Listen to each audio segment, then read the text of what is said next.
Hey everybody, Ben here from DMC Films and Cinderblock Studios, and I'm back with the updated supplementary insert video from last week's video, which was the color and value tutorial.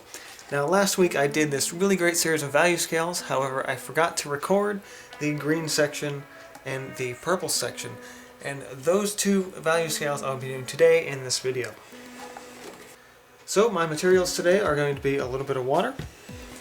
I have a nice flat brush ready to go, and I have my usual glass palette in addition to a piece of watercolor paper that we're going to be using to put the paint on today. The colors I'm going to be using today are cadmium red medium and phthalo green blue shade. For our second scale we're going to be using cadmium yellow medium, and to get our purple or violet tone we're going to be using a mix of quinacridone magenta and phthalo blue. Okay, now that I have my paint laid out on my palette, I'm going to go ahead and get started. So I'm going to start out with my red and green scale. That's kind of how the order I had on my original value scale.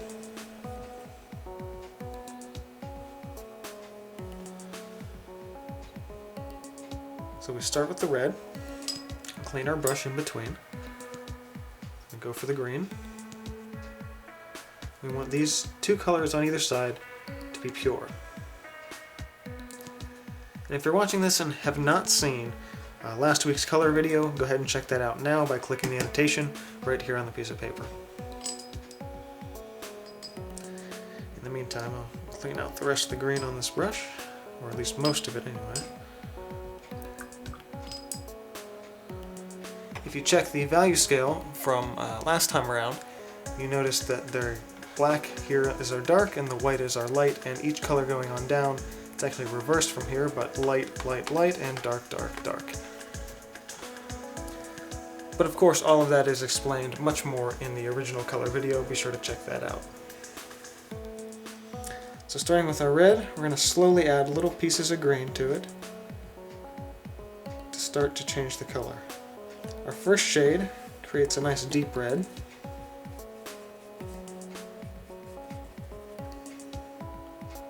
Our next little bit is going to darken that still.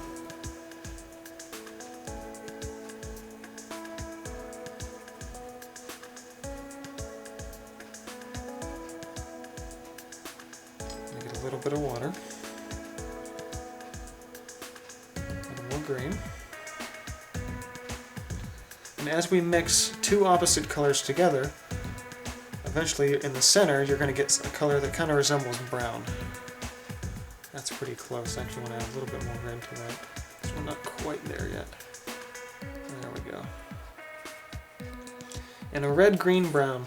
If you watch my landscape painting videos, you'll notice that that is the usual mix that I use when I'm working on creating a nice tree brown. Personally, I like the red-green mix for it. Not really sure why, I just think it feels a little bit more earthy, a little bit more natural. And that is going to be our nice sort of mid-tone brown color. So now from here on out things are going to be greener.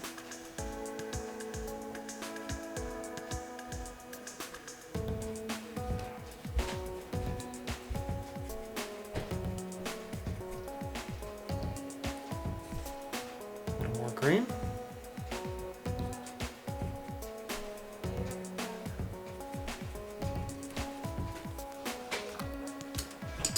And from here, I actually like to go the opposite way once I get to about this, I've got 9 values out here. Once I get to about 7, I kind of feel like it's harder to mix more green in, so I actually go with green and add a little bit of red each time. Just to feel like it's easier. And from here, we've got our red-green value scale. From red to green with a nice sort of rich brown in the center. Let's clean our brush and go to the next value set. Now to lay the next ones out, I'm going to start with my dark, which is a purple or a violet, depending on how you decide to say it. It's the same color either way. Nice rich dark. And the contrast between the violet or purple and yellow is actually much more pronounced than it is from the red to the green. And depending on the color and the pigment you use, of course you're going to see a slightly different contrast variable. And the higher the contrast variable, the more rich the dark is going to be, so you have to be more careful with it when adding it to your light color. And as we work the yellows, you'll see just what I'm talking about.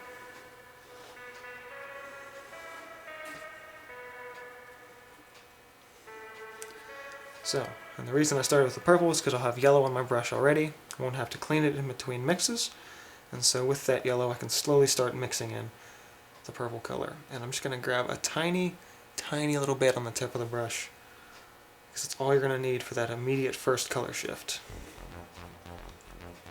And as you can see, that was barely any paint, and it caused a really quick leap into sort of a toned down yellow. A little bit more of an earthy yellow than sort of this bright, like lemon yellow. Yeah, a little more of the color. That was a pretty big leap. This is much closer to a 4 on our scale. So I can probably mix a little bit more yellow back into it. Bring it up. So back up to our 3. There we are. So there's 3 and 4. Pretty easy. You really got to be careful with that color. So now we're about 5. So we're going to be making our color that's about our brownish color, which when you mix a yellow and a purple is actually closer to a little bit of a muted green, or a muddy green even. It has a really interesting, creates a really interesting dark color. Similar to what you might find on our earlier value scale video about the yellow and black, that becomes a bit of a green color as well. There's our nice wide center value. I want that to be a little more dominant just for this video. So from here on out, we can start going a little more into our dark.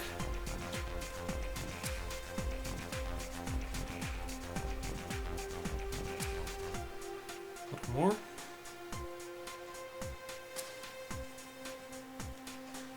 Getting really deep now. From here, this should be the majority of our dark.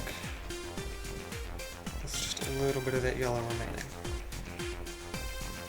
We could also, between these two, we could probably throw another value, but I think I'll just leave it at that for the sake of this video. And there we have our red to green values and our yellow to purple values. So, as I mentioned last week, the individual mixes that you make with your paints may not exactly equal what I did today with mine. The different paints, the different pigments will create slightly different hues for each different value scale that you make. So don't think about this as, why does my color look like that? Well, it's probably just different paint, different hues, different pigments. And be sure to check out last week's video on hues, colors, and creating a color wheel of your own to really kind of put this video into context. And as always, for more tips, tutorials, and other art videos, subscribe to the channel. This has been from DMC Films and Cinder Block Studios. See you guys next time.